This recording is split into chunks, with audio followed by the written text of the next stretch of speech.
새로운 시작을 맞이하는 순간들이 있습니다. 시작은 무조건 불안과 함께 옵니다. 대체 남들은 어떻게 시작했지? 그리고 인생에 답이 있는 건가? 이럴 때 위대한 철학자들은 어떤 말을 했지 궁금하시죠? 이러한 시작점에 놓이는 우리에게 필요한 것은 무엇일까요?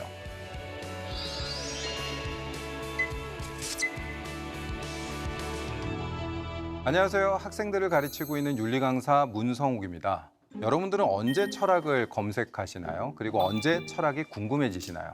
별일 없이 밥 먹다가 갑자기 궁금해지시는 분들도 있겠죠. 하지만 갓 성인이 되거나 취업, 이직 준비를 시작하시는 분들 또는 결혼이나 인생의 중요한 시작을 앞둔 분들이 설레면서도 두렵고 불안한 마음으로 철학 또는 내 삶이 무엇인가에 대한 관심을 갖는 경우가 훨씬 더 많을 겁니다. 대체 남들은 어떻게 시작했지? 그리고 인생에 답이 있는 건가? 이럴 때 위대한 철학자들은 어떤 말을 했지 궁금하시죠? 지금부터 새로운 시작을 앞두고 알면 좋은 철학 이야기를 해보도록 하겠습니다. 새로움은 항상 설렘 또는 즐거움만을 가져다 주지는 않습니다. 제가 새로운 시작에서 가장 즐거움과 두려움이 동시에 왔던 경우는 결혼이었습니다. 분명한 건 제 인생에서 가장 잘한 선택이 결혼인 건 맞습니다. 결혼이라고 하는 건 꽤 많은 설렘과 두려움을 동시에 가져오더라고요. 저는 신혼여행 갈 때 공황장애를 경험했습니다. 비행기 안에서 갑자기 삶에 대해 생각하는 순간 이것이 정말 옳은가? 그리고 내 앞의 삶은 어떤가? 라는 생각으로 공황장애를 경험했습니다. 그래서 정신과를 방문했을 때 의사분이 저에게 했던 얘기는 언제 공황장애가 왔습니까? 신혼여행 갈 때요. 충분히 그럴 수 있습니다. 분명히 그분은 유부남이었을 겁니다. 이와 같이 시작한다는 것은 불안을 가져오곤 합니다. 새로움과 함께하는 책임감은 우리에게 너무나 큰 무게감으로 다가오는 경우도 있습니다. 우리는 새로운 시작과 함께 사회적 책임, 삶의 목표 제시를 강요받는 경우가 많습니다. 학교에서 배운 적도 없음에도 불구하고 누군가가 올바른 삶의 방향성이라고 또는 이것이 정확하다라고 보여주는 것, 그것에 따라서 우리는 시작과 함께 그 많은 것들을 책임져야 합니다. 제가 20살이 됐을 때 불과 몇 시간 전만 해도 19살이었고 학생에 불과했던 제가 갑자기 몇 시간 지났다는 이유 때문에 어른이라는 규정과 함께 책임감과 갑갑함을 느꼈던 적이 있었습니다. 이에 실존주의 철학자들은 인간이 느끼는 불안에 대해서 많은 이야기를 합니다. 실존주의는 쇼펜하우어의 생철학으로부터 비롯합니다. 쇼펜하우어의 생철학은 그냥 삶에 대한 철학입니다.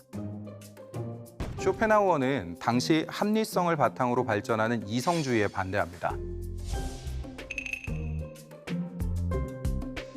이성과 합리성을 중시하는 근대 윤리는 과학의 발전을 가져옵니다. 하지만 핵의 발전과 같은 부정적인 결과를 야기하죠. 이 시대를 살았던 쇼펜하우어는 반합리주의 그리고 반이성주의를 주장하게 됩니다. 즉, 생철학은 이성적이며 합리적인 것을 중시하기보다는 인간의 직관적인 체험이나 감각 등의 중요한 가치를 두는 인생 철학이라고 할 수 있습니다.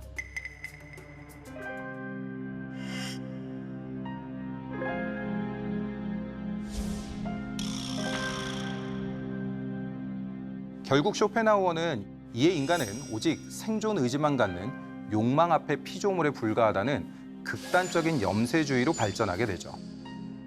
이러한 염세주의를 극복하고 자신의 고통으로부터 벗어나기 위한 방법으로 불교에 기이하기도 합니다. 인생의 고통과 고통에서 벗어나기 위한 몸부림으로부터 시작된 쇼펜하우어의 문제의식. 이 문제의식을 실존주의는 보다 확장시킵니다. 현대 실존주의 철학자들은 구체적인 상황에서 살고 있는 인간, 즉 나라고 하는 실존적 존재를 보는 거죠. 인간의 선택은 책임을 동반하고 이에 불안의 요소를 느끼게 된다고 말합니다. 실존주의는 크게 보면 유신론적 실존주의와 무신론적 실존주의, 즉 신의 존재 여부에 따라서 실존주의를 구분할 수 있습니다. 이 중 대표적인 무신론적 실존주의자인 장폴 샤르트르를 이야기해보고자 합니다. 장폴 샤르트르는 신은 존재하지 않는다라고 봅니다. 그러므로 인간은 그냥 세상에 툭 내던져진 존재, 즉 피투적 존재라고 봤죠. 이에 인간은 자신의 삶의 목적, 즉 본질로 인해서 태어난 존재가 아니라 실존이 앞선 존재라고 보죠. 실존이 본질에 앞선다. 바꿔서 이야기하면 지금 제가 차고 있는 마이크는 분명히 목적을 갖고 탄생했습니다. 그러므로 뭔가의 본질이 존재했죠. 하지만 인간은 무엇을 위해서 태어난 것이 아니고 그저 태어나고 그 다음 자신의 본질을 찾아가는 존재라고 본 것입니다. 이에 인간은 자신의 선택을 통해서 삶을 구성하게 된다라고 말합니다. 아주 유명한 이야기, 인생은 B와 D 사이의 C이다. 벌스와 데스 사이의 초이스를 통해서 자신의 삶을 구성한다라고 말합니다. 그러므로 인간은 의식적인 선택으로 우리 자신을 창조해 나간다라고 본 것입니다. 그렇다면 그러한 선택의 전제 조건은 무엇일까요? 바로 자유라고 이야기합니다. 인간은 자유가 주어진 존재, 즉 인간은 선택을 할 수 있는 실존이라고 보는 거죠. 이러한 과정에서 인간은 선택에 대한 책임을 집니다. 책임을 진다라는 것은 지극히 불안정 요소를 느끼게 합니다. 학생들과 만나며 선택을 강요받는 것이 얼마나 큰 불안정 요소를 야기하는지 자주 보게 됩니다. 그러다 보니까 학생들은 선택하지 않고 남들이 정한 바에 따라서 그 나이에 맞는 삶의 방향성을 이어나가고 하죠. 일정의 나이가 됐으니까 학교에 진학을 해야 되고, 일정의 나이가 됐기 때문에 결혼을 해야 될 거고, 일정의 나이가 됐기 때문에 아이를 출산해야 된다. 지극히 불안으로부터 오는 요소라고 볼 수 있습니다. 그렇다고 해서 실존주의자들이 불안을 부정적으로만 본 것은 아닙니다. 불안이라고 하는 건 인간 본성의 필수적인 부분으로 보았습니다. 조금 더 발전시켜서 이야기해보면 진화의학에서 이야기하는 인간의 불안이라고 하는 것은 생존을 위한 기본적인 요소였습니다. 환경으로부터, 동물로부터, 타인으로부터 자신의 생명을 유지하기 위한 방법으로서 불안의 감정을 키워나갈 수밖에 없었던 거죠. 그러므로 불안을 완벽하게 부정적으로 볼 이유는 없습니다. 그 불안함을 극복하기 위한 노력이 필요한 것이지 불안 자체를 부정할 필요는 없을 것 같습니다.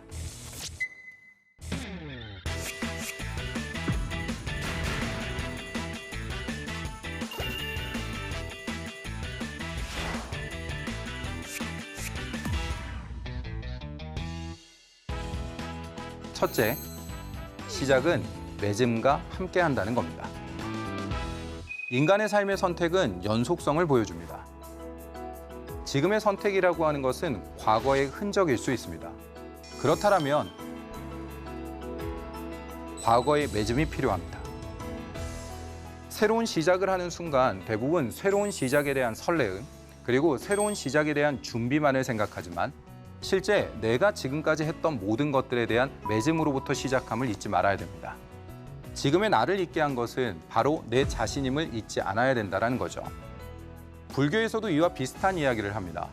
세상의 모든 결과라고 하는 것은 원인과 조건에 따라 만들어진다. 이를 우리는 연기적 사고라고 이야기하고요. 지금의 내 모습이라고 하는 것은 과거에 내가 만들어낸 현재의 나의 현상일 뿐이다. 그러므로 나라고 하는 것에 대한 정확한 성찰, 그리고 지난 시간에 대한 정확한 맺음, 성찰의 시간이 반드시 필요하다고 이야기할 수 있습니다. 둘째, 목표를 정했다라면 준비를 해야 됩니다. 사람들은 목표를 참 잘 정합니다. 초등학교 때만 해도 방학 되면 무엇을 할지 그리고 어떤 시간에 따라서 움직일지에 대한 계획표를 짭니다. 하지만 목표를 정한 것에 비해서 실제 실천으로 옮기는 경우는 많이 없습니다. 그러니 항상 1월 1일 또는 3월이 시작되면 학원 또는 헬스클럽이 잘 되는 가장 큰 이유겠죠. 누군가 당신은 얼마나 잘하길래 이런 이야기를 합니까? 라고 물으신다면 저 역시 죄송하다는 말밖에 할 말이 없습니다. 그저 여러분과 제가 공통적으로 겪고 있는 것에 대해서 한번 생각해 본 것입니다.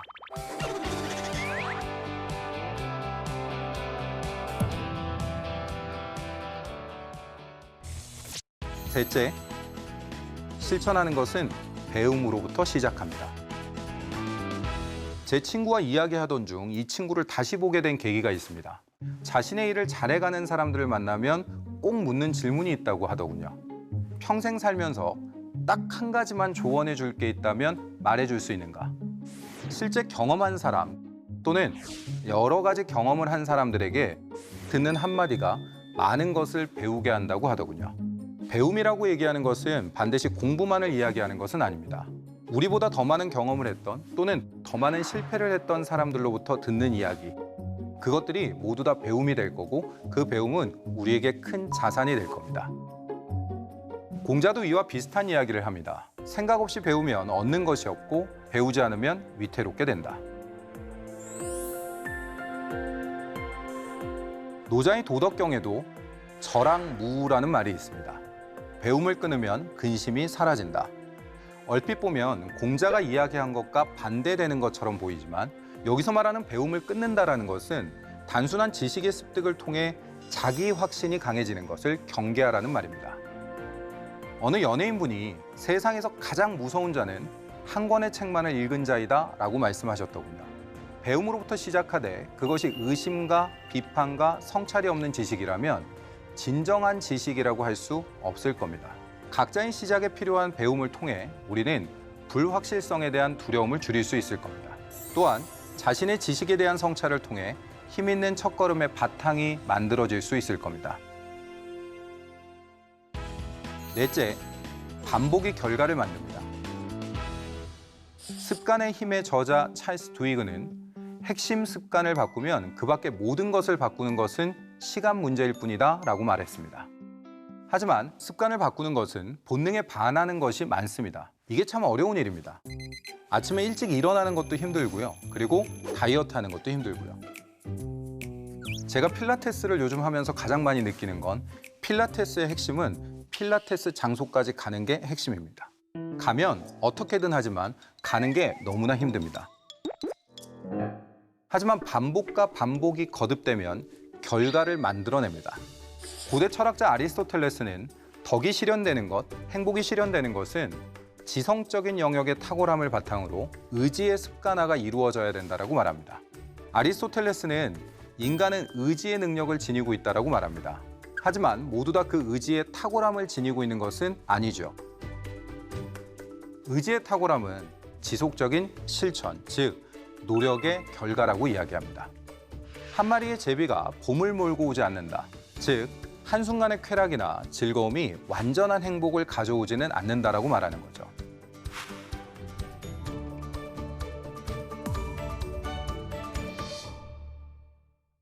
마지막, 결과만이 성공의 척도는 아니라는 것을 명심하십시오. 분명 결과는 매우 중요합니다. 결과라고 하는 것은 내가 지금까지 해왔던 과거에 대한 정당성을 부여하고요. 적절한 보상을 가져오기도 합니다. 하지만 모든 사람이 같은 노력을 했다 하더라도 그 결과가 동일할 수 없다면 절대적 판단의 기준이라고 말할 수는 없을 겁니다. 공자는 함께 배울 수는 있지만 모두 도를 행하는 대로 나아갈 수는 없고 함께 도로 나아갈 수는 있어도 모두 설 수는 없으며 함께 설 수 있어도 모두 권도를 행할 수는 없다라고 말했습니다. 분명히 누구나 노력합니다. 하지만 똑같은 결과를 가져오지는 않습니다. 결과에 따라서 무언가를 판단한다면 그 결과로 인해서 노력이라는 과정이 등한시되고 저평가되는 것이 아닐까요? 그러므로 결과만이 반드시 성공의 척도는 아닙니다. 우리가 정한 방향성을 지키기 위한 노력, 그리고 그 노력이 가져오는 정확성에 수렴되기 위해 우리는 그저 최선을 다해야 되는 것이죠. 세네카는 이런 얘기를 합니다. 우리에게 주어진 시간이 짧다는 것이 아니라 우리가 그 시간을 너무 낭비한다는 것이 아닌가. 저에게 들려주고 싶은 오늘의 이야기입니다. 실제로 제가 40대 중반이 되고 나서 생각을 해보니 제 나이는 참 젊은 나이입니다. 그렇기 때문에 저는 하루가 아직까지는 젊음이라고 생각합니다. 그러므로 어떤 경우에도 불안해하십시오. 그리고 지금은 누구나 다 청춘입니다. 좋은 평가 혹은 긍정적 평가를 받기 위해서 약점은 감춰야 된다라는 생각들을 굉장히 많은 경우에 하게 됩니다. 자, 그런데요. 나의 약점을 정말 내가 잘 알고 있을까요?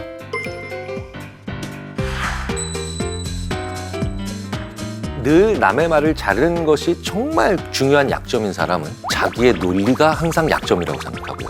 회사 생활에 지각하는 게 약점인 사람은 자기가 빨리 퇴근하기 때문에 미움받는다고 생각합니다. 대부분의 경우 우리는 우리의 약점을 잘 모릅니다. 그래서 내가 생각하는 나의 약점은 상대방이 보는 나의 약점과는 경우가 많습니다. 나의 약점을 꼭 알아야 하는 이유, 약점을 잘 아는 게 나를 얼마나 더 강하게 만들 수 있는지 대한민국 심리 읽어드립니다에서 그 방법을 알려드리겠습니다. 안녕하세요. 인지심리학자 김경일입니다. 우리가 어떤 상황에서 누군가를 만날 때 굉장히 신경 쓰는 일이 있죠. 면접 볼 때, 소개팅할 때, 혹은 제품을 판매할 때 등등 굉장히 다양한 상황에서 우리는 상대방을 신경 써야 되는 그런 일들이 있습니다. 저는 특히 강연을 하게 될 때 이 점을 굉장히 신경 쓰는데요. 바로 나의 장점은 살리고 나한테 부족한 약점은 감추는 거 굉장히 신경을 씁니다. 여러분, 진짜 나 자신을 알고 나의 강점을 제대로 개발하려면 잘하는 것보다 중요하게 파악해야 하는 것이 사실은 약점입니다.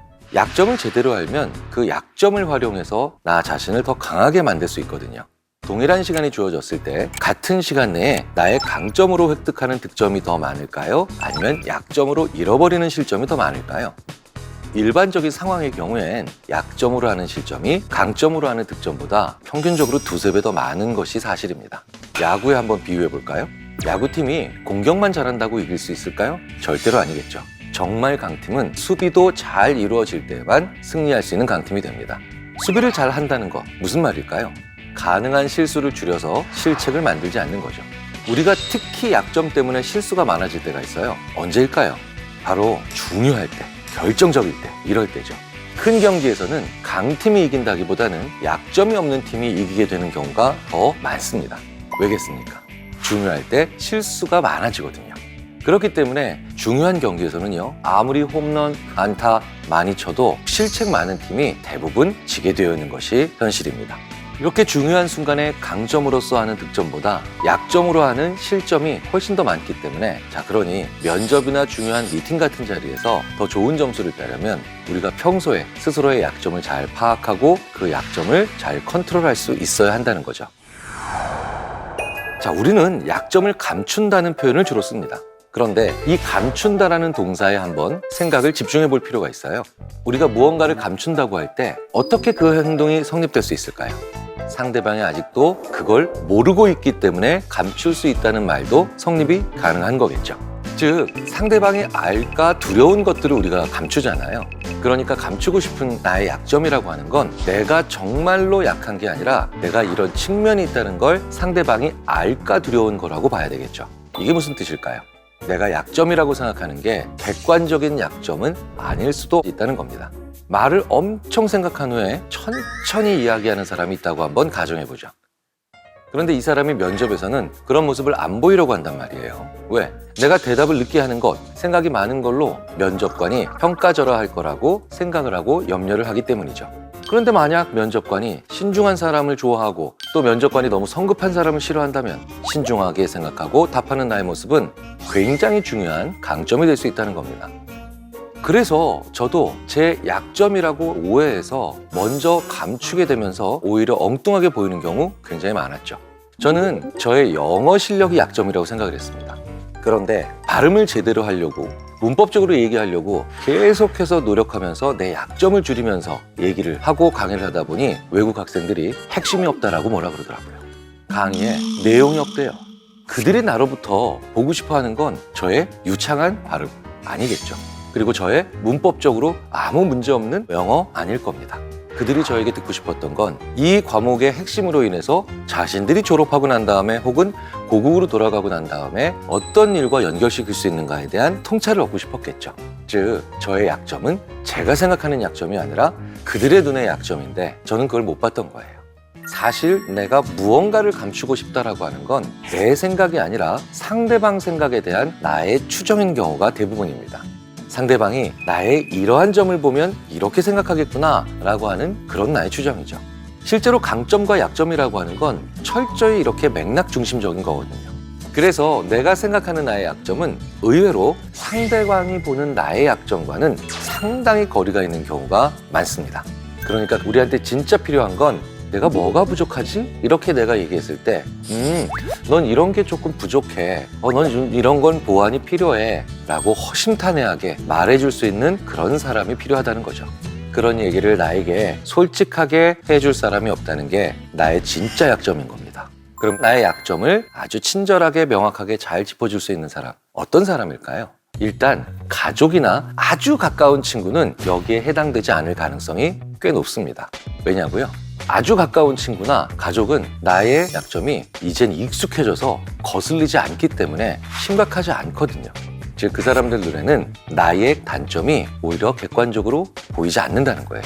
그래서 나의 객관적인 약점을 잘 짚어줄 수 있는 사람은 약간은 느슨한 친구들 중에서도 약간 까칠한 사람. 그런데 우리는 보통 까칠한 사람과는 친해지지 않으려고 하죠. 그런데 까칠한 스타일의 친구가 주는 아주 중요한 내 인생의 보물 같은 팁들이 있죠. 그게 바로 나의 명백한 약점을 알려준다는 거예요. 그래서 저는 한 20년 전에 그런 친구에게 바지를 너무 올려 입지 말라고 하는 그런 어드바이스를 한번 받은 적이 있습니다. 나중에 물어봤더니 저의 대부분의 제자들과 후배들이 제가 그렇게 입는 걸 보고 정말 싫어했다는 걸 뒤늦게 알게 됐죠. 자, 그렇다면 느슨한 친구란 어떤 친구들일까요? 가장 좋은 건요, 나와 친밀감은 있지만 이해관계는 거의 없는, 혹은 전혀 다른 분야의 일을 하는 그런 사람들로 보면 될 겁니다. 그런데 이런 관계는 어떻게 만들어질까요? 다양하게 사람을 만나야 됩니다. 그리고 다양한 경험을 해야만 만들어지겠죠. 같은 학교, 같은 회사, 같은 동네, 이렇게 한 울타리 내에서만 사람을 만나게 되면 우리는 결코 그런 사람들을 만날 수가 없습니다. 이렇게 한 울타리 안에서는 나와 일이든 공부든 아니면 친분관계든 이해관계가 복잡하게 얽혀있는 사람들만 만날 수밖에 없거든요. 따라서 우리가 이렇게 다양한 사람을 만나야 하는 중요한 이유가 바로 나의 약점을 얘기해 줄 수 있는 그런 사람들을 만날 수 있는 기회가 되기 때문이죠. 자, 그런데요, 나는 지금 그런 사람을 만날 수 있는 상황이 아닙니다. 그럼 어떻게 해야 될까요? 평소에 나의 약점을 혼자 스스로 파악할 수 있는 그런 방법은 없냐는 거예요. 그럴 때 가장 좋은 건 바로 거울이죠. 즉, 나를 거울처럼 보여줄 수 있는 그대로 보여줄 수 있는 사람 아닌 다른 장치가 필요하다는 겁니다. 저 같은 경우에는요, 처음으로 강단에 섰을 때 제 강의에 대해서 한번 정확하게 보기 위해서 혼자 제 강의를 녹음하고 녹화한 걸 본 적이 있습니다. 저는 제가 그렇게 이상하게 말하는지 몰랐습니다. 제가 10초에 한 번씩 20초에 한 번씩 금가 30초에 한 번씩 쩝쩝대면서 얘기하더라고요. 그래서 저는 제 강의를 들으면서 내용에 집중해진 그 학기의 그 수강생들이 정말 고마워질 정도가 되더라고요. 이렇게 내가 내 걸 스스로 직접 보는 게 제일 좋은 방법입니다. 그런데 내가 날 찍거나 녹음할 수 있는 상황이 매번 있는 건 아니죠. 그러니까 이럴 때 필요한 사람들이 바로 그 느슨한 친구들이라는 거죠. 나의 약점을 알게 됐습니다. 어떻게 하면 이걸 나의 강점으로 바꿀 수 있을까요? 정말로 유명한 UCLA의 다니엘 오펜하이머 교수의 실험을 하나 소개해드리겠습니다. 야구 방망이와 야구공을 합쳐 $1 10센트다. 방망이가 공보다 $1 더 비싸다. 공은 얼마일까? 답을 어떻게 얘기하셨나요? 이 질문에 굉장히 많은 분들이 답은 10센트, 이렇게 10센트라고 얘기를 하세요. 자, 하지만 잘 생각해 보세요. 정답은 5센트입니다. 그런데 이 질문을 글로 써서 만들었을 때 글씨를 흐리게 만들어서 읽기 어렵게 만들면 오히려 정답률이 올라가는 아주 신기한 현상이 발견됩니다. 왜요? 천천히 심사숙고해서 읽을 수밖에 없게 되니까요. 그런데 더 재밌는 결과도 있죠. 글을 원천적으로 느리게 또박또박 읽을 수밖에 없는 난독증이 있는 분들이 이 문제에 있어서 정답률이 더 높은 경우도 관찰이 된다는 겁니다. 왜일까요? 난독증을 가지고 계신 분들은 일종의 핸디캡이 있죠. 보통 사람들보다 빨리 읽지 못한다는 거예요. 그러니까 오히려 문제를 찬찬히 들여다볼 수밖에 없게 됩니다. 그래서 생각의 함정에 빠지지 않는 그런 상황이 만들어진 거죠. 이와 유사한 다른 여러 가지 실험들을 통해서 이 다니엘 오펜하이머 교수는 한 개인의 핸디캡과 역경은 다른 사람들이 가지기 어려운 능력을, 그것도 예상치 못했던 경로와 과정을 통해서 성취할 수 있게 만든다라는 아주 절묘한 역설을 들려주고 있죠. 난독증을 가지고 계신 분들께 글을 빨리 읽지 못한다는 것은 이 실험과 같은 전혀 다른 상황에서는 오히려 장점이 될 수 있다는 겁니다. 그렇다고 그분들이 글을 빨리 읽지 못한다는 단점이 사라진 게 아니죠. 그러니까 내가 바뀌지 않더라도 상대방 혹은 상황이 바뀌었을 때 그 약점이 강점으로 충분히 바뀔 수 있다는 겁니다. 약간 흥분을 잘하거나 아니면 살짝 들떠있는 그런 성격을 가지고 있는 분들이 있죠. 이분들은 항상 조용함을 유지해야 하는 그런 모임, 자리 혹은 직장에서는 잘 어울리기도 어렵고 좋은 평가받기 힘들 겁니다. 하지만 이런 분들이 파티에 있어야 흥이 살죠. 분위기가 밝은 자리에는 반드시 필요한 사람들이라는 겁니다. 결국 내 약점을 잘 알아야 내 약점이 장점이 되는 상황 속으로 내가 갈 수 있다는 거죠. 내 약점이 장점이 되는 직업이 어디에 있는지 찾아보고 선택할 수 있다는 거예요. 이것을 위해서 가장 중요한 것은 결국 다양한 삶, 다양한 경험을 해보는 겁니다. 이걸 해보지 않는 이상 내 약점을 강점으로 만들 수 있는 게 어떤 상황인지 절대로 알 수 없기 때문이죠. 그리고 인간의 가장 중요한 특징이 무엇일까요? 바로 개인차입니다. 개인차, 서로 다르다는 뜻이죠.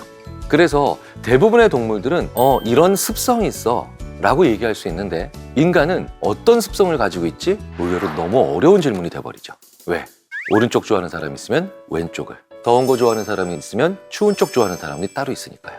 그리고 이건 수면에 있어서도 다릅니다. 아침형 인간, 말 그대로 아침에 지혜로워지는 사람입니다. 저녁형 인간, 날이 저물면서 더 총기가 올라오는 사람들이죠. 아침형 인간이 저녁 때 일하는 그런 상황으로 걸어 들어가면 이제 약점이 되겠죠. 저녁형 인간이 아침에 일하는 그런 상황을 선택하면 스스로를 이제 약점이 많은 사람으로 만들게 될 겁니다. 그렇다면 여기서요, 그래도 더 열심히 노력하자라고 하는 생각이 중요할까요? 아침에 일하는 직장을 저녁에 일하는 직장으로 바꾸는 게 더 중요할까요? 당연히 직장 바꾸는 게 훨씬 더 중요합니다. 그러니 내가 고칠 수 없는 약점이라고 했을 때는 그 상황을 버리는 게 더 낫다는 겁니다. 우리는 대부분 무언가를 바꾼다는 걸 상당히 크게 바꿔야 된다라고만 생각을 하죠. 그런데 살짝 바꿈으로 인해서 상황의 힘을 엄청나게 많이, 그리고 그 상황의 덕을 엄청나게 많이 보는 사람들을 알 수 있죠. 상황을 바꿀 수 있는 게 아니라, 혹은 내 직장을 바꿀 수 있는 게 아니라 직무를 바꿔볼 수 있는 노력도 얼마든지 할 수 있죠. 저는 인사 조직 분야에서 일하던 분이 바로 옆 분야인 교육 파트로 옮기면서 직장 바꾸는 것보다 훨씬 더 큰 청량감과 변화감, 이런 것들을 맛보는 경우를 굉장히 많이 봅니다. 작은 변화를 통해서 가능하다는 걸 명심해야 합니다. 나의 약점을 정말 내가 잘 알고 있을까요? 대부분의 경우 우리는 우리의 약점을 잘 모릅니다. 더 재미있는 것은 우리가 생각한 우리의 약점은 주위 사람들에게 별로 중요하지 않은 약점입니다. 늘 남의 말을 자르는 것이 정말 중요한 약점인 사람은 자기의 논리가 항상 약점이라고 생각하고요. 회사 생활에 지각하는 게 약점인 사람은 자기가 빨리 퇴근하기 때문에 미움받는다고 생각합니다. 우리는 우리의 약점을 잘 모릅니다. 나의 약점을 제대로 말해줄 수 있는 사람, 그리고 그 약점을 나에게 강점으로 바꿔줄 수 있는 상황을 한번 제대로 찾아볼 수 있는 그런 선순환 구조가 만들어진다면 나 자신을 있는 그대로 사랑하면서도 훨씬 더 원숙한 삶을 가질 수 있지 않을까 생각합니다. 안녕하세요. 인지심리학자 김경일입니다. 여러분, 한 가지 생각에 빠지면 아무것도 할 수 없고 그 생각 때문에 심지어 불안이 가중되는 그런 현상을 살면서 한두 번쯤은 겪으신 적 있으시죠? 그런데 실제로 우리 주변에 그런 불안을 겪는 분들이 점점 많아지고 있다고 합니다. 지난해 국민건강보험공단에서 건강보험 진료 데이터를 활용해서 한 가지 통계를 발표했죠. 바로 강박장애에 관한 통계입니다. 2015년부터 강박장애를 느끼고 그러면서 그 고통으로 병원을 찾으시는 분들이 꾸준히 늘고 있다는 겁니다. 무려 23% 이상으로 그 수가 늘어나고 있다고 합니다. 해마다 5% 이상씩 증가 추세를 보이고 있으니 지금은 강박장애로 병원을 찾는 분들의 수가 더 많아졌겠죠. 강박의 뜻은요, 어떤 생각이나 감정에 사로잡혀 심리적으로 심하게 압박을 느끼는 것이라고 보통 정의됩니다. 그러니까 병의 영역까지 가지 않으면서 강박으로 인해 고통받는 사람의 수는 더 많다는 거죠. 지금 이 영상을 보시는 분들 중에서도 한 번쯤은 강박에 대한 문제로 고민해 보신 적 있는 분들 굉장히 많으실 겁니다. 우리는 대체 왜 강박을 느끼면서 괴로워하는 걸까요? 오늘 심리 읽어드립니다에서는 불쑥 틈나는 대로 우리를 괴롭게 만드는 그 감정, 강박에 대해서 읽어드리겠습니다.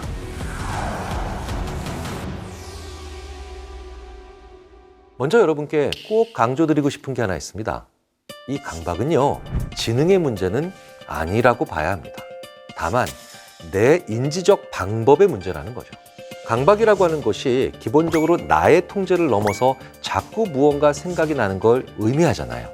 그런데 이게 지능이 높다고, 혹은 지적 수준이 높다고, 혹은 좋다고 해서 그걸 안 할 수 있다는 건 결코 아니라는 겁니다. 그렇다면 우리는 어떨 때 강박을 느끼게 될까요? 우리가 원하는 게 없을 때. 인간은 원하는 게 생기면 빠른 속도로 그리고 굉장히 강하게 몰입을 하게 만들어진 그런 존재입니다. 그런데 원하는 게 없다. 그러면 뭔가 몰입할 수 있는 지향점도 없는 거죠. 그 지향점이 없으니 나의 통제를 벗어난 다른 무언가에 계속 생각을 뺏기기가 더 쉬워진다는 거예요. 그렇다면 내가 원하는 건 뭘까요? 바로 소망이라고 하죠. 그런데 큰 게 아니라 그 소망들은 대부분 작은 것들일 필요가 있습니다. 그래야 여러 가지 생각들이 계속해서 활성화되고 내가 하고 싶은 걸 다양하게 따라갈 수가 있게 되겠죠. 하지만 원하는 게 단 하나밖에 없다. 이건 좀 위험할 수 있습니다. 왜냐? 또 다른 강박을 불러일으킬 수 있으니까요.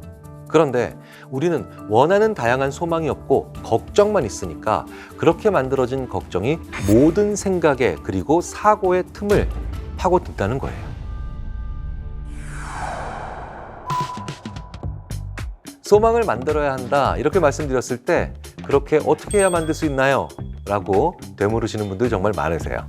그런데 그런 질문을 들을 때마다 저는 조금 많이 안타까워집니다. 여기서 안타깝다는 건요, 소망을 어떻게 가져야 하는지 모르는 그분이 처한 현실이 너무 속상하다는 거죠. 그리고 그런 분들은 현실적으로 자신의 상황을 바꾸기가 어려운 경우가 굉장히 많거든요. 그럴 때 꼭 드리는 말씀이 하나 있습니다. 누군가 새로운 사람을 한번 만나보라고요. 요즘 우리 주변에 독서 토론, 북클럽 이런 공부라는 주제로 모이는 분들이 굉장히 많습니다. 사실은 저는 아주 긍정적인 현상으로 봅니다. 돈이 제일 안 들어요. 체력적으로 가장 덜 힘든 행동들입니다.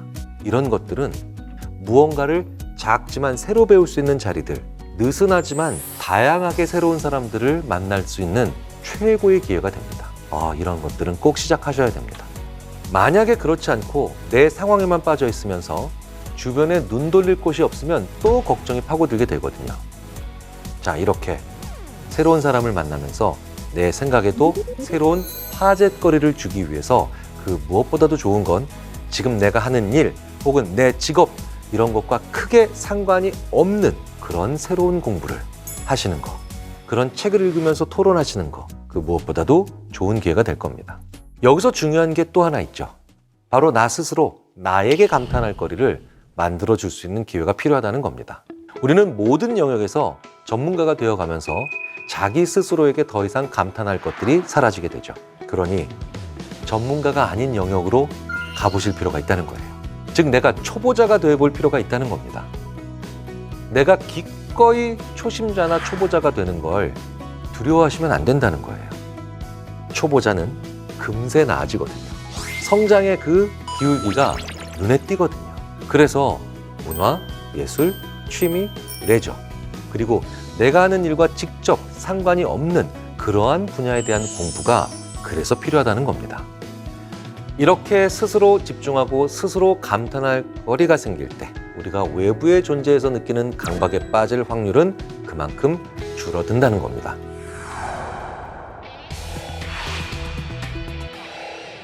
강박적인 것 때문에 괴로워하는 분들이 많이 보이는 특징적인 화법이 또 있습니다. 바로 대상이 나를 그렇게 만든다는 식의 화법이죠. 그런데 감정을 느끼는 건 나잖아요. 그런데 대체 왜 어떤 사람이, 어떤 상황이, 어떤 물건이 나를 그렇게 만든다는 표현을 하는 걸까요? 철저하게 자신의 감정이 주변에 혹은 맥락에 혹은 타자에 의해 끌려다니고 있기 때문입니다. 그래서 저는 강박증의 반대말은 주체성이다 라고 얘기하곤 하죠. 그러니까 신경 쓰는 것도 내가 신경 쓰는 거예요. 화나는 것도 내가 화나는 겁니다. 네가 나를 신경 쓰이게 해가 아니라 나는 너를 볼 때 신경이 쓰여. 같은 말인 것 같지만 분명히 내가 더 주체적이다라는 뜻입니다. 이렇게 나를 중심으로 한 언어 그리고 느끼는 감정의 주체를 나로 만드는 언어를 하셔야만 상대방과 좀 더 많은 대화를 할 수 있게 됩니다. 너 때문이야 이게 아니라 내 상태가 이래 이렇게 말을 했을 때 상대방도 더 얘기하거나 도울 수 있는 여지를 가지게 된다는 거죠.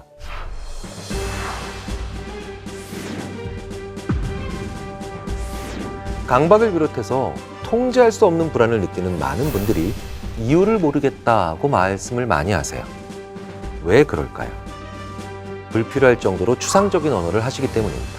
우리가 추상화해서 그림의 의도를 파악하는 건 쉽지 않잖아요. 그런데 그 추상적인 문장, 즉 표현, 그리고 그런 언어가 왜 만들어질까요? 바로 내가 빠져있기 때문이에요. 밤이 많이 우울해. 이 표현과 밤에 나는 우울해. 같은 말 같지만 두 번째가 훨씬 주체적인 언어입니다. 첫 번째는 밤이 나를 우울하게 만드니까 피해야 한다라고 생각하기가 쉽죠. 그런데 이런 두 번째 표현을 계속 씀으로 인해서 밤에 내가 우울하니까 낮을 찾아가야지 라는 생각을 하는 사람이 될 수 있다는 거예요. 좀 더 주체적으로 움직일 수 있다는 겁니다. 결국 무엇에 빠져 우울해진다? 자꾸 그것만 생각하게 된다? 나를 중심으로 표현해서 내 삶의 중심이 내가 되는 그런 암시를 나의 뇌에 주어야 합니다. 그러려면 작은 표현부터 나를 중심으로 하는 표현으로 바꿔보는 것이 필요하죠. 그래야만 우리의 뇌는 절묘하게도 좀 더 좋은 해결책을 스스로 찾아나가는 그런 지향점을 우리로 하여금 가지게 해줍니다. 한없이 불안한 마음이 들어 잠이 안 오는 밤. 그럴 때 우리는 적당히 근시안이 될 필요가 있습니다. 대부분 이런 끝없는 불안은 10년 후, 20년 후에 망해가는 나, 아무것도 못하는 나를 상상하면서 계속해서 우리를 잠 못 들게 하거든요.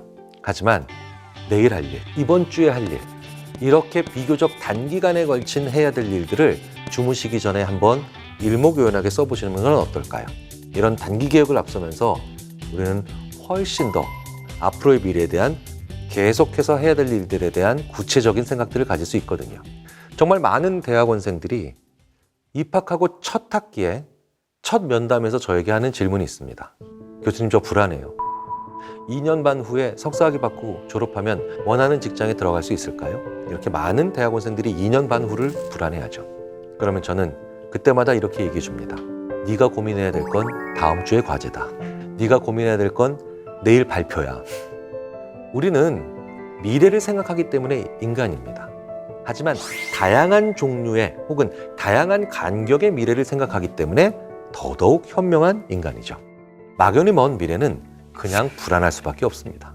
하지만 그런 날일수록 내일 할 일, 다음 주 할 일, 혹은 3일 후에 할 일들을 일목요연하게 한 5분 정도 시간을 내서 적어본 다음에 이런 날이 계속해서 쌓여가면서 분명 80대에 나는 더 괜찮은 날이 올 거야 라고 하는 관리를 할 수 있는 시간 관점을 가지게 되는 거죠. 많이 불안하시다면 적당하게 근시안적으로 당장의 계획부터 먼저 세워보시는 것도 큰 도움이 됩니다. 여러분의 불안을 확실히 줄일 수 있을 겁니다. 안녕하세요. 인지심리학자 김경일입니다. 여러분, 이런 생각이 들 때가 있죠? 난 요즘 왜 뭘 해도 이렇게 안 될까? 무언가 도전했을 때 몇 번 실패를 하고 나면 이런 생각이 결국 들게 되잖아요. 저도 가끔씩 일이 안 풀리면 드는 생각입니다. 일이 안 되려니까 자꾸 허둥지둥하면서 뭔가 실수도 더 하게 되고요. 점점 스스로의 능력에 대한 자괴감이 들게 되죠. 지금 내가 자꾸 뭐가 안 된다는 생각이 드는 그런 분들. 그런데 그 상태에서 벗어나 새로운 도전을 다시 한번 또 하고 싶으시다면 주목해서 보셔야 할 최신 심리학 연구가 한편 있습니다. 실패가 두려운 당신, 그 실패를 멋지게 만회할 수 있는 방법. 오늘 심리 읽어드립니다에서 읽어드리겠습니다.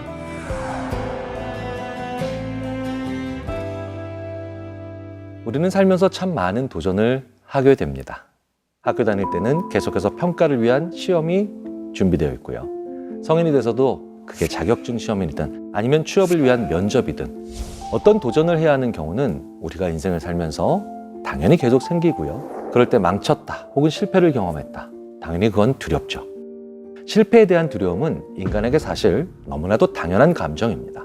하지만 그 실패가 현실이 돼서 실패를 경험했다라고 하면 더 큰 문제는 다음 일을 할 엄두를 못 내게 된다는 거예요.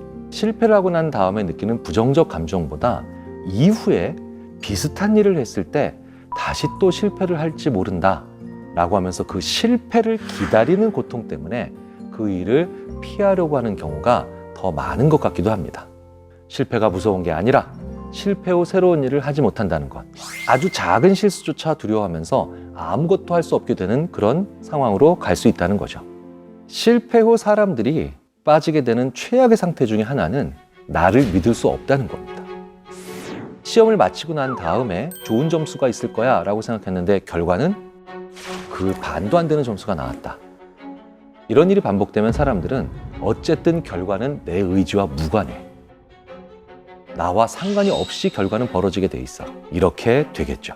나를 믿을 수 없는 사람들. 그리고 나를 믿을 수 없는 사람들은 결국 어떤 결과로 가느냐? 인간은 그 과정에서 미신을 만들어내죠. 내 노력보다 혹은 내 의지보다 중요한 게 무언가에 알 수 없는 신비로운 힘이다. 운이다. 운명이다. 라고 하는 것에 빠진다는 거예요. 자, 그러니 성공보다 중요한 건 내 실패 후에 느끼는 그런 상황들을 내가 어떻게 잘 지혜롭게 다루느냐. 그게 우리의 성장에 더 중요한 원동력이 될 겁니다. 최근 싱가포르 국립대학에서 우리의 실수, 실패에 대한 아주 의미심장한 연구를 발표했습니다. The Dating Effect, Deliberate Errors Enhance Learning. 즉, 지연의 효과, 의도적인 오류가 학습 강화를 만들어낸다는 내용의 연구입니다.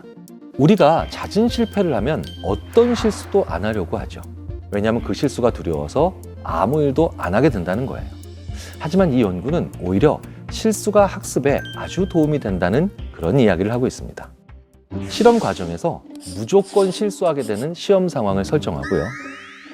그 설정에 맞춰 문제가 틀린 다음에 실수한 부분을 잡게 했죠. 예를 들어 오답 노트를 만드는 식으로요. 그랬더니 결과는 놀라웠습니다. 틀리고 수정하는 게 틀리지 않고 문제를 맞추는 것보다 더 우수한 학습 효과를 보인 거예요. 우리가 실패를 통해서 더 많이 배운다는 거죠. 우리가 뭔가 잘못해서 어떤 일에서 실패를 했다? 그렇다면 다시 도전하기 위해서 가장 먼저 해야 되는 일이 뭘까요? 내 실패를 제대로 꼼꼼하게 기록하는 겁니다. 어떤 일이 잘 안 되면 우리는 갑자기 주변 상황이 엄청 잘 보여요. 실패 이유를 나한테서 찾고 싶지 않기 때문이죠. 아, 내가 그때 가족들 때문에 워낙 신경 쓸 일이 많았잖아. 같은 미시적 이유부터 그때 국제유가가 폭등해서 이 일이 이렇게 안 풀린 거야. 이런 거시적인 이유까지 우리는 실패 후에 갑자기 우리 주위를 살필 수 있는 눈이 정밀해지고 시력이 좋아집니다. 사실 실패했을 때 자기 반성을 하는 건 너무 어려운 일이죠. 그러니까 먼저 주변 상황을 보게 됩니다. 그걸 이유를 어리석은 모습으로 치부하시기 전에 우리가 자연스럽게 그렇게 할 수밖에 없으니 오히려 역이용할 수 있다는 거죠. 그 주변 상황을 꼼꼼히 적는 겁니다. 나 왜 실패했을까? 그리고 나서 진정이 되면 그때 자기의 이야기를 적으라는 거예요. 저는 그걸 실패 로그라고 부릅니다. 아주 단순하게 요리를 하나 배운다 할 때도 실패해서 얻는 게 그러면 많아집니다. 만약 요리를 망쳤다? 그날 요리에 간장을 몇 숟가락을 넣고 어떤 회사에서 간장을 넣었는지, 고춧가루를 몇 숟가락을 넣었는지 같은 걸 적어보는 거죠. 그러면 이런 생각을 할 수 있습니다. 그렇다면 그때 다른 재료를 한번 넣었다 치면 어떻게 됐을까? 이렇게 슬슬 그런 다음 생각을 할 수 있게 되죠. 그제서야 내가 주의가 좀 부족했네. 나에 대한 자책을 좀 더 편하게 할 수 있고 나에 대한 요인을 그제서야 적을 수가 있죠. 그러면 나는 이제 완전한 실패로 인해서 만들어지는 매뉴얼을 가지게 되죠. 실패를 통해 아무것도 얻지 못할 수는 없잖아요. 다만 실패하고 나면 그걸 돌아보고 싶지 않은 거죠. 시험이든 창업이든 혹은 연애까지도요. 그렇다면 바로 이런 순서대로 상황이 왜 그런 결과를 만들어냈는지, 그리고 그 반대로 했다면 어떤 결과가 일어났는지, 그리고 마지막으로 내가 왜 그런 실패를 만들어냈는지를 순서대로 한번 꼼꼼하게 적어 놓을 필요가 있습니다. 그러면 비슷한 상황이 왔을 때 그것만큼은 확실히 피할 수 있게 되죠. 우리가 어떤 일에 도전할 때 사실 모든 가능성은 50대 50이겠죠. 성공하거나 실패하거나. 이런 불확실한 상황이 너무 괴로운데, 그런데 그 불확실함이 언제 끝나는지 시점과 시간도 모른다. 정말 도전하고 싶은 마음은 싹 사라지기 십상입니다. 그럴 때 필요한 실패의 두려움을 떨쳐내기 위한 첫 번째 심리적 팁. 나의 실패를 함께 이야기 나눌 수 있는 누군가를 만날 필요가 있습니다. 난 열심히 하는데 왜 이렇게 자꾸 실패하지? 이런 얘기를 하는 분들이 무슨 일이 정말 실제로 잘못됐을 때 보이는 특징이 있죠. 바로 자기한테 불편한 질문을 하는 사람들을 절대 안 만난다는 겁니다. 그 사람들을 만나면 내가 어디가 약했고 어디에서 틀렸고 어디에서 잘못 생각했는지에 대한 얘기를 계속하게 되니까요. 그러니까 그런 사람들을 만나면 더 자신감 떨어지고 더 자존감 망가질까 봐 아예 만남 자체를 하지 않게 된다는 거예요. 그런데 열심히 했는데 실패했다면 나한테 불편한 질문하는 사람을 그럼에도 불구하고 꼭 만나야 합니다. 저는 예전에 어떤 학술대회에서 발표를 했는데 분명히 망한 건 확실합니다. 그래서 제가 좌절하고 있는데 대부분의 다른 선배들은 괜찮아. 야, 다음에 더 잘하면 되지. 그래도 그 정도면 어디냐. 저에게는 다 위로지만 그렇게까지 큰 도움이 되진 않았습니다. 그런데 어떤 선배가 와서 이렇게 얘기하시더라고요. 형이라, 오늘 네가 발표한 내용은 내가 절대로 동의는 안 되더라. 근데 너의 발표하는 스타일은 너무 괜찮더라. 이게 바로 위로와 격려의 차이입니다. 그 선배는 저에게 격려해 준 거였죠. 잘한 것과 못한 거를 구분해줘서 이거는 계속해야 되는 동력이구나 라고 따로 떼어내서 걱정을 줄여주고, 그리고 정말 못한 거라는 것에 초점을 맞출 수 있게 해주는 그런 대화, 그런 말을 해줄 수 있는 사람이 돼야 되고요. 더욱 중요한 건 내가 그런 식으로 얘기를 해줘야만 상대방도 나에게 그런 식으로 얘기를 해주더라는 거죠. 실패의 두려움을 날려버리기 위한 두 번째 심리적 팁. 이걸 하는 과정에서 내가 어떤 걸 얻게 될지 종합 스코어 보드를 만들어야 한다는 겁니다. 앞으로 일을 진행하는 과정에서 예상되는 것들을 모두 기록해야 된다는 거예요. 자신이 목표 삼은 모든 걸 성공해서 얻게 되는 것을 먼저 적어보는 것도 좋습니다. 그리고 나서는 한 단계 성공했을 때 뭘 얻는지 세분화해서 더 구체적으로 보는 거죠. 그리고 그 다음에는 내가 만약 실패를 하면 뭘 얻는지도 적어야 됩니다. 그래야 내가 이 일을 하는 과정에서 얻을 수 있는 손익이 생기고 그걸 가시화할 수 있으며 일을 하면서도 중간중간 종합 상황 스코어를 알 수 있다는 거예요. 사람은 심리적으로 내가 예상할 수 없는 일이 생겼을 때 불안하고 답답하거든요. 그런데 이렇게 되면 뭘 해도 내가 예상할 수 있는 범위에 가까워지잖아요. 시험에 실패가 두려운 학생분들에게 전하는 심리적 팁이 또 하나 있습니다. 우리가 흔히 시험을 망쳤다라고 표현을 하죠. 그런데 이렇게 시험을 계속해서 망치다 보면 다음 시험은 정말 무섭고 해도 안 될 것 같고 이런 생각이 들잖아요. 그럴 때 다음 시험도 망쳤다고 하고 싶지 않으면 꼭 생각하셔야 될 게 하나 있습니다. 내가 안다고 생각했던 것들이 틀려서 망치는 건지, 아니면 아직 정말 모르는 게 많아서 그걸 틀려서 망치는 건지, 그것부터 먼저 되돌아보셔야 합니다. 정말 모르는 게 많다. 그러면 공부를 더 열심히 하시면 되죠. 그런데 나는 공부할 것 같고 뭔가 안다고 생각했는데 그런데도 계속 틀린다면 그럼 어떻게 해야 할까요? 제일 혼란스러울 때가 아는 거라고 생각했는데 틀리는 경우. 내가 이 시험은 이 정도는 되니까 한 80점 정도 맞을 거야 라고 했는데 정작 점수는 60점이 나온다는 거죠.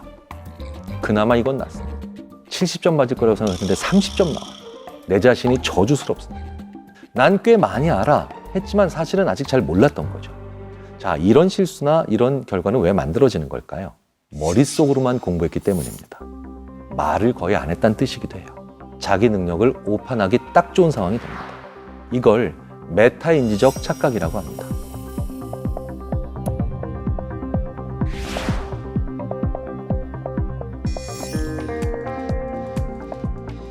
내가 익힌 걸 완벽하게 정말 마스터했다 생각과 결과가 일치하려면 그걸 다른 사람한테 설명할 수 있어야죠. 그 설명을 하면서 내 머릿속에 있는 것들이 정리되는 것뿐만 아니라 기억에 확실히 박히는 것도 있고요. 더 중요한 건 이건 몰랐던 거네 라고 하면서 발견도 할 수 있게 됩니다.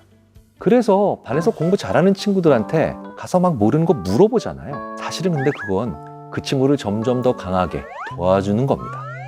그 친구는 나한테 설명하면서 그때 완벽하게 익히고 있는 거거든요. 그래서 친구한테 잘 모르는 걸 물어보고 싶으시다면 미안해하지 마시고요. 내가 너의 등수를 5등도 올라가게 해주마 라고 하면서 질문을 하시는 게 더 낫습니다. 그리고 또 하나, 진짜 시험을 잘 보고 싶으시다면 내가 직접 시험 문제를 만들어야 됩니다. 이건 정말 최고로 좋은 방법이죠. 저도 해봤는데 문제 푸는 것보다 10배 이상 어려운 게 문제 만드는 겁니다. 왜일까요? 이제 대답까지도 준비해야 되니까. 대답을 알아야만 질문을 만들 수 있거든요. 특히 시험 문제는 더더욱 그렇죠. 스스로 시험 문제를 만들어서 풀어보고 친구랑 같이 서로 만들어서 그 문제를 풀어보고 이런 과정을 거치면서 우리는 뇌를 평상시보다 훨씬 더 세게 쓰고 그리고 더 넓게 쓰며 그리고 깊게 쓰는 훈련을 스스로 해볼 수 있게 됩니다. 약간만 알아서는 절대로 할 수 없다는 걸 알게 돼서 깊게 생각을 해보며 그리고 치열하게 고민을 하게 되죠. 성공은 대부분 배울 수 있는 것들이 거의 없습니다. 그리고 무언가를 잘하고 난 다음에 결과도 피드백이 약하죠. 그런데 실패를 통해서 배울 수 있는 것들은 정말 많고요. 그리고 실패를 통해서 만들어낼 수 있는 정보들도 정말 많습니다. 구글이나 아마존 같은 회사들이 왜 그렇게 거대한 기업이 될 수 있었을까요?